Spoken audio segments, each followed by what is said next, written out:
Since August is a month of going back to school, we decided on the Unashamedly You podcast to focus on young women that are going after their calling. This month, as we have interviewed each one of these young ladies, I can't help but think about that they are fulfilling the scriptures in 1 Timothy 4:12 through 16. Let no one despise you for your youth, but set the believers an example in speech, in conduct, in love, in faith, in purity. Until I come, devote yourself to the public reading of Scripture, to exhortation, to teaching. Do not neglect the gifts you have, which was given you by prophecy when the council of leaders laid their hands on you. Practice these things, immerse yourself in them, so that all may see your progress. Keep a close watch on yourself and on the teaching. Persist in this, for by so doing, you will save both yourself and your hearers. No matter what your age, I know that this month's podcasts are going to be an encouragement to this entire community. I cannot wait to hear your feedback.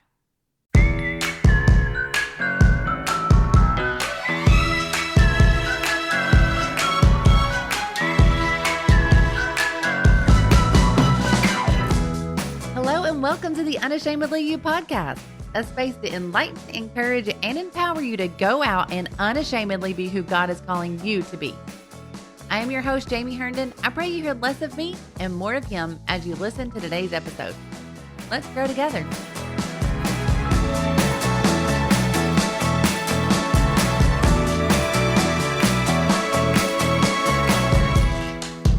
I am so excited on the Unashamedly You podcast today to be bringing all of you a young lady that honestly I've watched from the time she was born.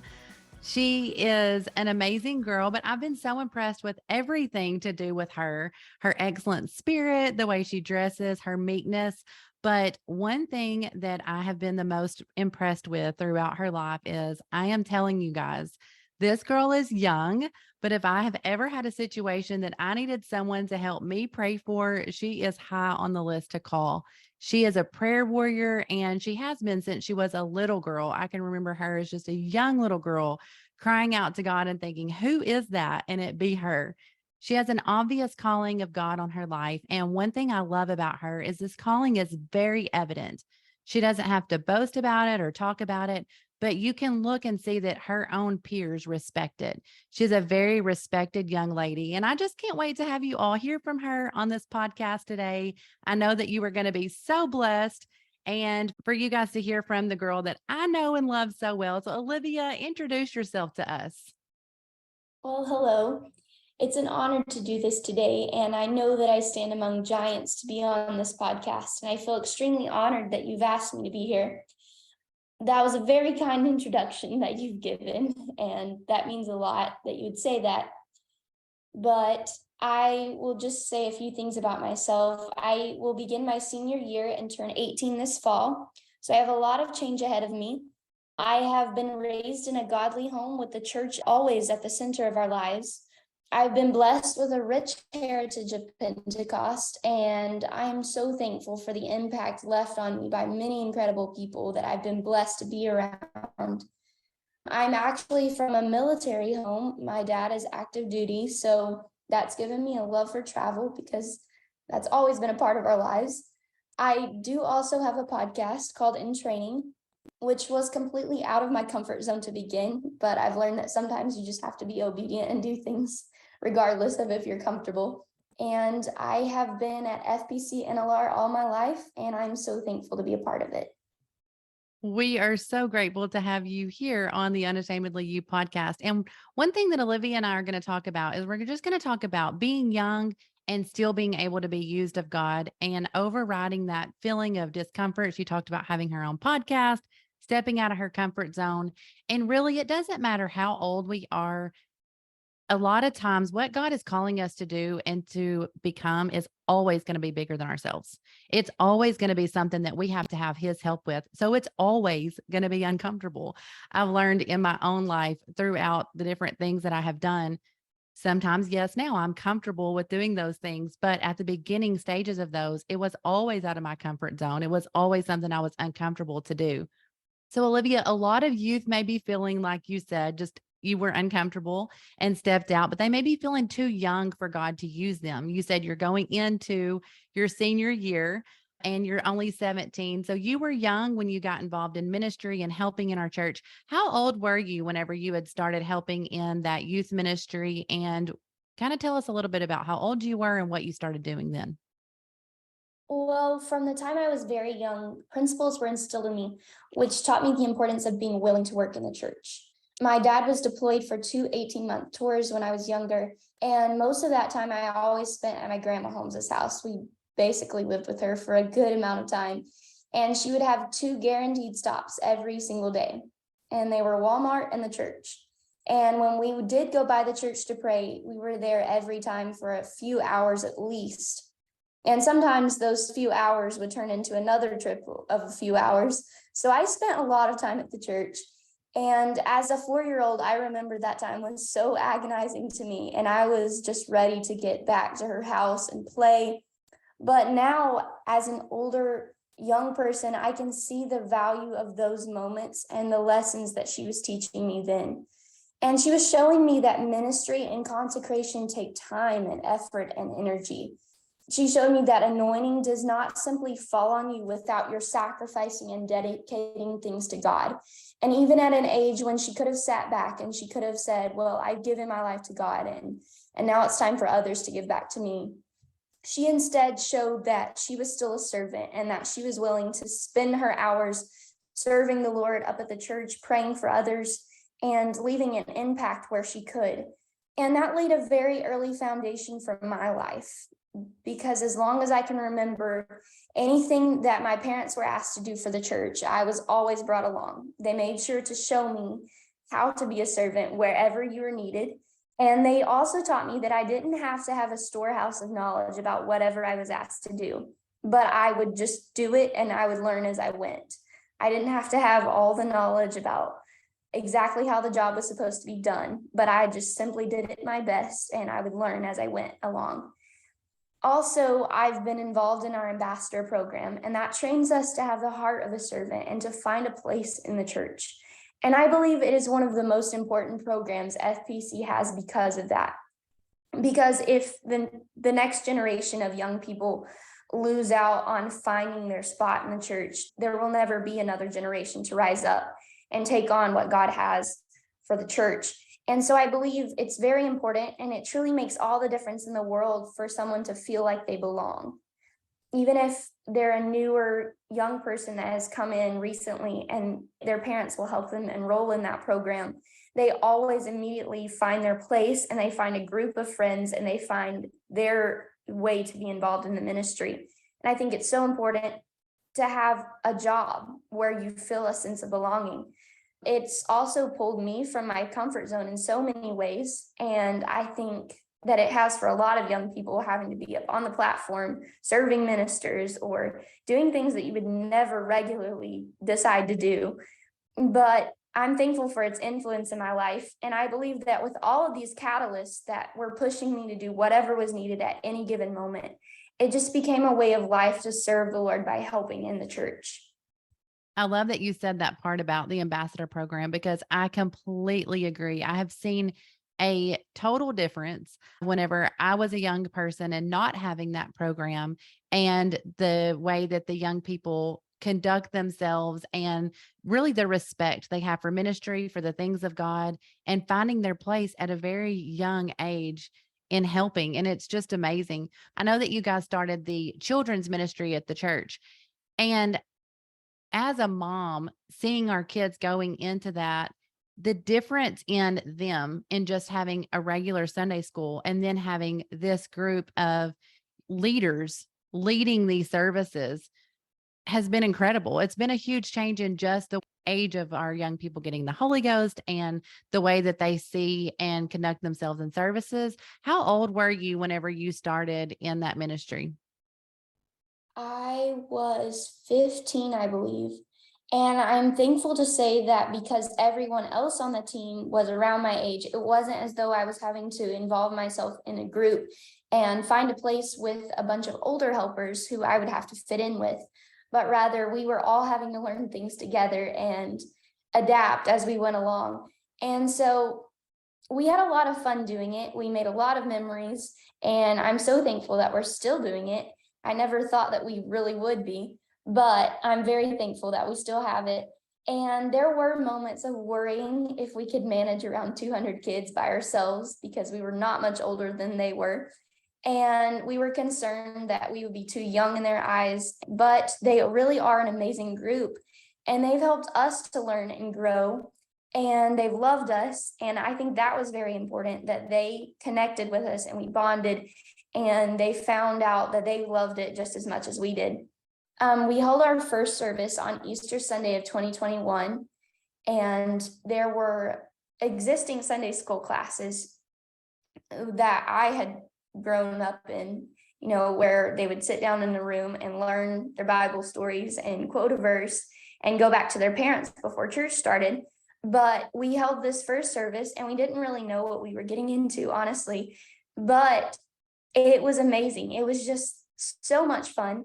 And it became not just the typical Sunday school, which is very important for them to learn the Bible, but it became more of their service. And so they got to be involved. They got to be the front line. They got to lead the scriptures, and they learned that they belong as well, that they are a part of service just as much as the adults are.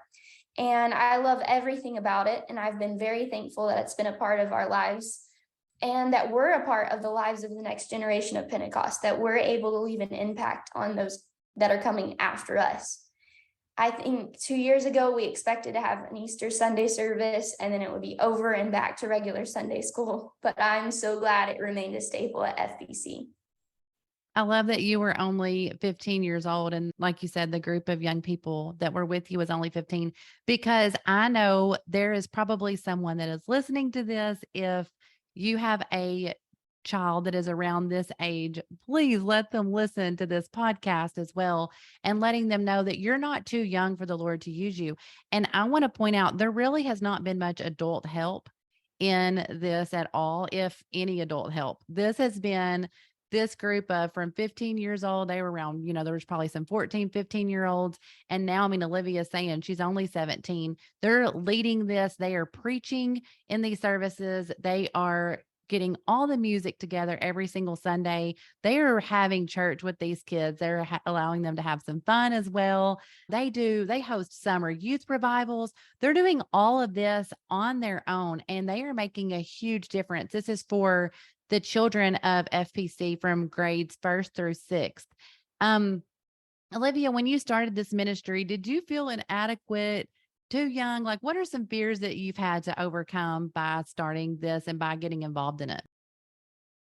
I was afraid that I was too young at some point, because you always have the fear of what you look like to the kids that you're leading. And so it's important that they learn that you have been put over them, regardless if you don't want to be over them. If your pastor says you're going to start a Kids Alive ministry, we all chip in and start it. And so it was important that they bond with us and connect and realize that we weren't just doing it to try to be in charge of something, that we really had a burden for them, even though we weren't much older than them. And I think overcoming that fear was a little bit hard at first, but it became a lot easier as we went on and as we had services, and as they saw that God really did move, that it wasn't just haphazardly put together. It was a sacrifice for us, and that we dedicated our time and our effort and energy to it. And that it was very important to us that God moved, and that it wasn't just Sunday school. And God has definitely moved. It has been an amazing thing to watch, as, like I said, as a parent, getting to watch from the outside looking in. I mean, they put up balloon arches. They do all the things, you guys. It's so much fun. Our kids absolutely love it. Kids cannot wait until they get into the 1st grade to be able to do this. And then once they graduate from the class, they're able to turn around because they're almost at that age to be able to start helping. So it's just been so rewarding all the way around. But what is one of the most rewarding things that you personally have seen happen, and that has happened while you've been helping in this ministry? Well, last Sunday morning, we began our service as usual, and the kids have their own frontline singers, and they're directed by an older helper. And they got up to sing, and they got through about the 2nd song, and the Holy Ghost was so strong in the chapel that we just continued song service, and they begin to pray and seek God. And they're so little, and just seeing the tears streaming down their faces. And I was praying with a little girl. I'd never seen her before at Kids Alive, and tears were coming down her face, and the Lord was touching her. And at that moment, I just was praying, and I thought, God, if I never do anything else but help here, I will feel fulfilled. I will feel satisfied with what I've done. And to me, that's the most rewarding thing on earth, is that when God sees all the effort we've put in, all the sacrifice, the setting chairs up, the getting the lighting right, setting up everything, decorating, practicing with the frontline team, and making sure we've covered all of our bases. He sees the prayers that we've put into every single service, and then he blesses that effort. And that's when it's fulfilling, and that's when it's rewarding, to know that we've put together something that God has blessed, and it's going to touch their lives forever. They will always remember those services, because I know I will, and they'll always stay with me, knowing that God moved in such a mighty way. We never had preaching. We prayed all the way until main service had almost let out. And another thing that's rewarding is when I overhear the kids talking about how much they love it. And it always makes me want to do so much more for them. And this Sunday, after we finished praying, we had sat down and started playing games. And one of the little girls came over to me and she said, Kids Alive is just the best. We come in and we pray really hard, and then we get to go play games afterwards. And she said, it's just the best thing ever. So I thought that was very sweet. And also it showed me that we're not doing our work in vain, that they really do appreciate the effort that we put into it and the move of God that they get to experience. Another valuable part to me is being able to watch the kids take on roles and step out of their comfort zones as well, because there have been some of them that had amazing talents that were hidden because they were too shy to step out and sing a solo, even in kids choir, in front of the whole church. But they would be willing to sing it in front of their friends and Kids Alive. And so they've broken down barriers by doing that. And I think it's prepared them for God to use them in a main service when they're old enough. And I think that's so important. Having the opportunity to start them that young is so incredible. And I love getting to have a front row seat to watch them grow into what God has designed for them to be. What a rewarding thing to know that even at a young age, you being young, and then you are getting to watch God move in someone else's life that is younger. I don't know about you guys listening to this, but I have tears in my eyes. This has been such an amazing podcast already, Olivia. You are wise, well beyond your years. I love everything that you've had to say, so much advice. But what is advice that you would give to someone that's wanting to help out in their church? They're not sure how to get involved. A lot of times we are so blessed at FPC in LR. We have incredible visionaries, and our pastor, honestly, it's really been an incredible thing to watch, but he allows you to just run after things. He hasn't put his finger on this Kids Alive ministry at all, as far as what I personally have seen. He told a group of young people that said, from my understanding and how it started out, was they said, we want to do something like this. We're wanting to help out. And he said, well, then do it. And they did it. They went ahead and did it full force. And they've been allowed to use their youthful energy and creativity to make these services absolutely amazing. But we understand that you may be listening to this and you're thinking, I have that calling on my life, or this is something I want to do. And I feel like I want to start something, but I'm not sure how to go about it. I'm not sure how to get involved. What is some advice that you would give to someone that's feeling that? I think the most important thing to remember is that being involved gives you a place.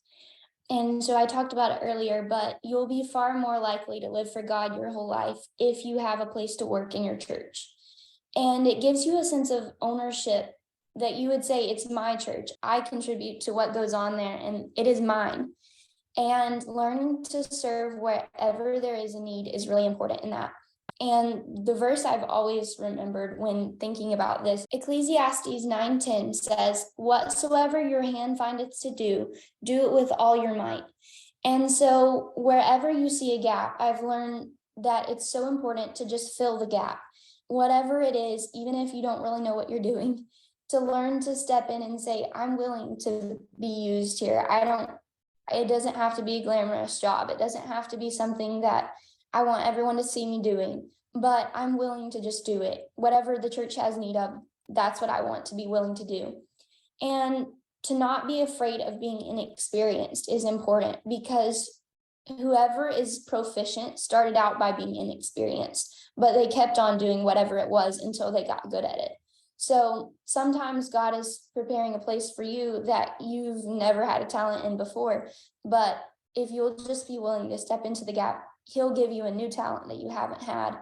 And think about the talents that God has given you, because that was important to me. He didn't place a love for something in your heart on accident, but if He gave you a talent or interest, He gave it to you to use it for His kingdom. And so the best way to cultivate it is by using it for Him and in your church. And another thing is that being involved gives you a sense of ownership and belonging. And around FPC, there's a lot of places to find that spot. And it could be the kitchen or the parking team or the Connect Cafe. But being available to fill a void wherever that is in your church is so important, even if you don't have the talents and knowledge already to do it. And it's also important to never say no. If they've asked you to do something and you don't quite feel comfortable doing it, just go ahead and say yes anyways, because there will be a blessing for doing it, even if you didn't want to, and you'll probably learn something new. Such incredible advice. My husband tells my kids that often. He says, in life, you have choices and you are able to decide if you want to go after something and if you don't want to go after something. In the church, there's no choice. When you are asked to do something, he's like, I have been asked to do things that I am not qualified to do. I feel inadequate, or simply I don't want to do it. He said, but I have never one time said no. I've never said no that I wouldn't do anything, from tiling the floors to painting to speaking to leading something to teaching a class. He's like, I've never said no to any of it. Anything that has to do with God, you don't have a choice in. You always say yes. And God blesses that. Another thing that we tell our children is God blesses raw effort. He blesses the raw, the inexperienced, the terrible effort that we have to offer Him. He can turn around and bless that. And when He blesses it, He's going to make it better than someone that it's not raw, someone that feels like they've practiced it, they know it, they have it down. But if it's not blessed of God, we don't want it. We don't want talent that's not blessed of God. We don't want singing that's not blessed of God. But that raw effort of someone just getting out there and doing what God's calling them to do, and it's blessed, that's when we want it. We want that anointed effort. Another thing, though, whenever you were speaking and you were talking about God being able to use you, I thought about the parable of the talents. And sometimes people get a large amount of talent and they have it and they go out and they double it. And it just seems so easy for them because they were born being able to sing, or they were born, being able to play the piano, and they have all this talent and they're doubling it. And it makes it easy for them to find a place in the kingdom. But then sometimes we get this one talent. I'm a one talent type of person. I can't clap on beat. I can't sing. I can't do anything musical. And we feel like in the church that that's a lot of what's used. But I'm a one talent type person. I feel like, you know what? I can pray for you. I can help, work the altars. I can worship God. But by doing that and giving it my all to God, and giving Him that one talent that I have, He's turned around and He has blessed exponentially that talent. So if you feel like you have one talent, you can bury it because, it's just one talent. All I can do is worship.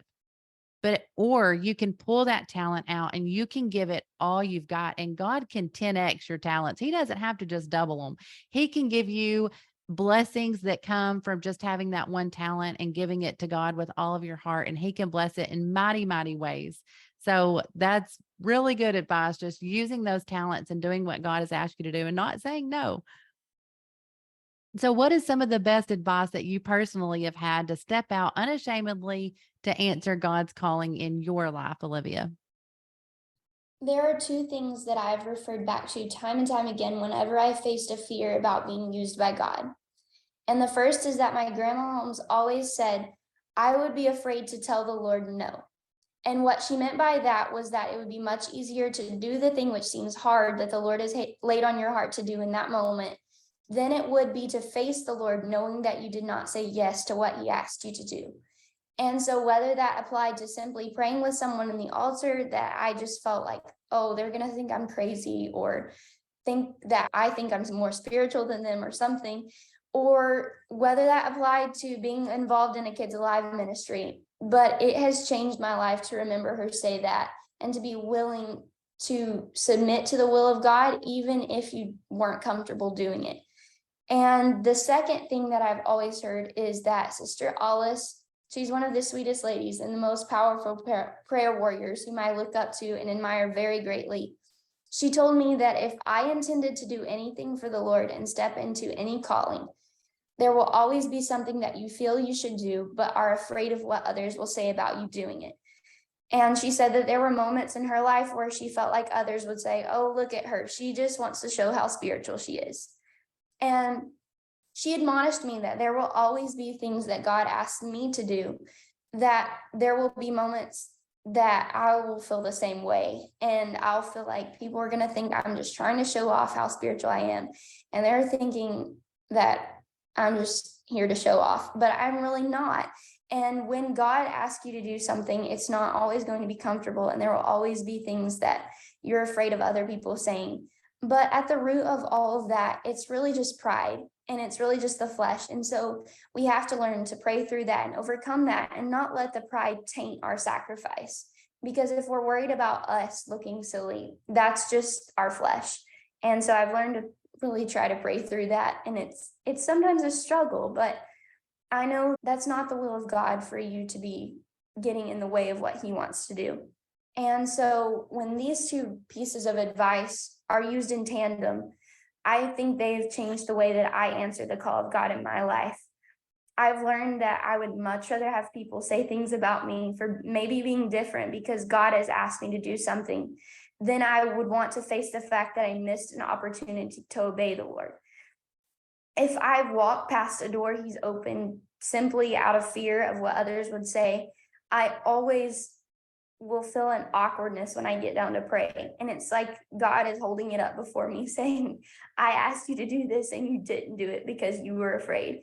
And so I would far prefer feeling silly in the moment than having to face the Lord afterwards and know that I didn't do what he asked me to. And at the end of the day, God has done so much for me that whatever I choose to do for him is just a reasonable service. Wow. Olivia, this has been so good. Every word that you have said and spoken, I know that you have blessed people and impacted their lives. You talk about impacting people's lives that are way younger than you and them looking up to you. But as an adult that's much older than you, we won't talk about how much older, but as an adult that's much older than you, honestly, I look up to you. You are a spiritual giant. And I know that the other women that are listening to this have gleaned something from the things that you have said. You are well more mature and well wiser than your age. And I am so grateful that you're answering God's call. I know that he is going to use you in ways that you can't even imagine because his ways are higher than our ways. And we can't even think of what God really has for us and what he really has in store for us.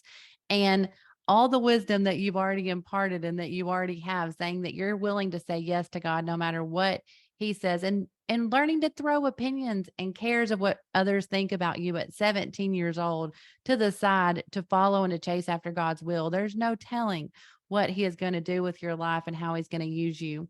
We'll go ahead and we'll wrap up with this, but what is something that you would tell someone that they feel that calling of God on their life? They're wanting to step out and they are listening to those opinions and voices maybe of others, but they're wanting to get rid of those and shed those.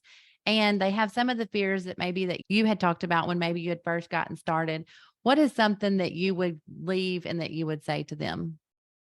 I think the most important thing to remember is that God will always prepare a way before you, because one of the greatest fears, if God is calling you to do something, is how am I going to go about doing it? And if he has called you to do something, he will prepare you, he will equip you, and he'll provide the opportunity for you to do whatever your calling entails. I've heard this scripture quoted a lot, and it's Proverbs 18:16, and it says, "A man's gift maketh room for him, and bringeth him before great men." And so that's always stuck with me and reminded me that if God has truly called you to something, he will not leave you without a spot to do that thing. And so he'll prepare a way for you to do it. Often when we feel the call of God in our lives, fear immediately floods our spirit. We become worried about how we will step into the role he has for us.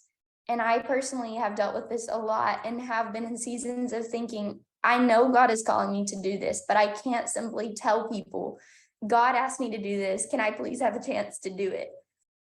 I found that if he really is calling you, if it really is his will, and if you really are feeling the call of God the right way, he's going to open doors for you that will allow you to fulfill that calling. You will never have to force it or push yourself into a role or into the forefront to be seen. That is never God's intent when he gives you a calling. But it's really like a rose. You can't quite explain how it did, but over time it transitioned from a rosebud full of potential into a beautifully and perfectly unfolded rose. And no one had to force it to do that, but God allowed it to happen. And so God will do the work in you without your help. He can always do it without you. You don't need to get in his way. And I've learned that he'll reveal to others the work that he has intended for you to do. Another fear I faced was the fear of failure. I know mine personally springs a lot from my personality because I've always been the person who would rather not do something at all if I'm not going to be good at doing it. But I've always had to overcome that trait, and I certainly have had to face it when it comes to being involved in any ministry. There have been times when I have felt so inadequate and felt afraid of what would happen if I got up to do something and it was a complete failure. But from that, I learned that it never relied on my abilities or talents anyways, for God to be in whatever I was doing. He doesn't need me. He could use anyone else, but he simply chose me and wants me to just be willing, even if I'm not qualified. He has always made up the difference in what I lacked every time. I think that is what the story of God calling Moses can teach us, is that Moses dealt with the fear of failure and feeling inadequate. He listed to God all the reasons why he was so inadequate for the role of leading the children of Israel.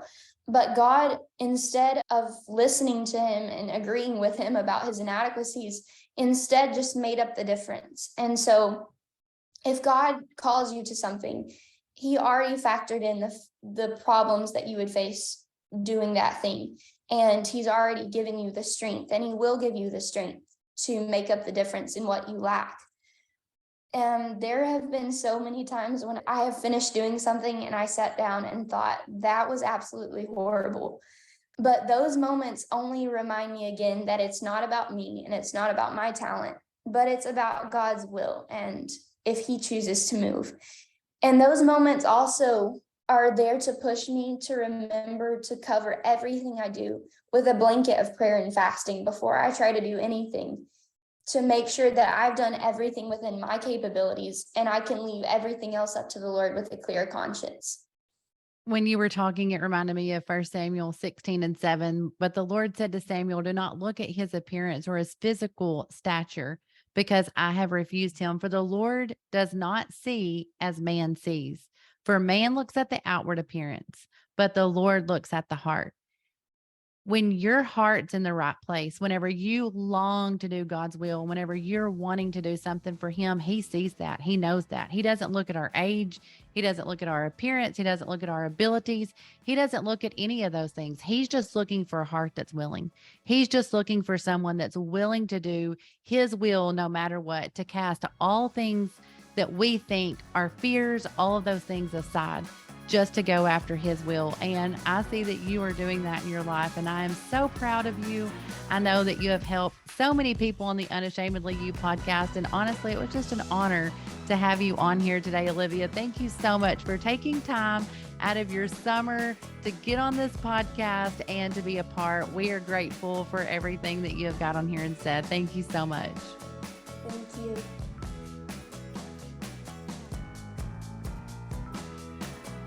Thank you for listening to another episode of the Unashamedly You podcast. This past week, we'd opened up a giveaway on social media for an Unashamedly You tumbler that is going to be an exclusive conference merch.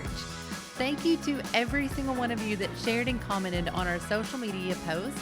And we have used the Pretty Random app to draw the name. And the winner is Savannah Copeland Davidson. Congratulations, Savannah. Please send us a message with your address and we will have it shipped to you directly. Thanks again to all of you that entered. And don't forget about the Unashamedly You conference this September 22nd and 23rd. Use the promo code UYPodcast for 10% off of our podcast listeners on any ticket. Come expecting to be enlightened, encouraged, and empowered to live the life God is calling you to live. Again, if this podcast has blessed you in any way, please go share it to your social media, leave us a review, and subscribe so that you get the notification every Friday when a new episode releases. Go be unashamedly you.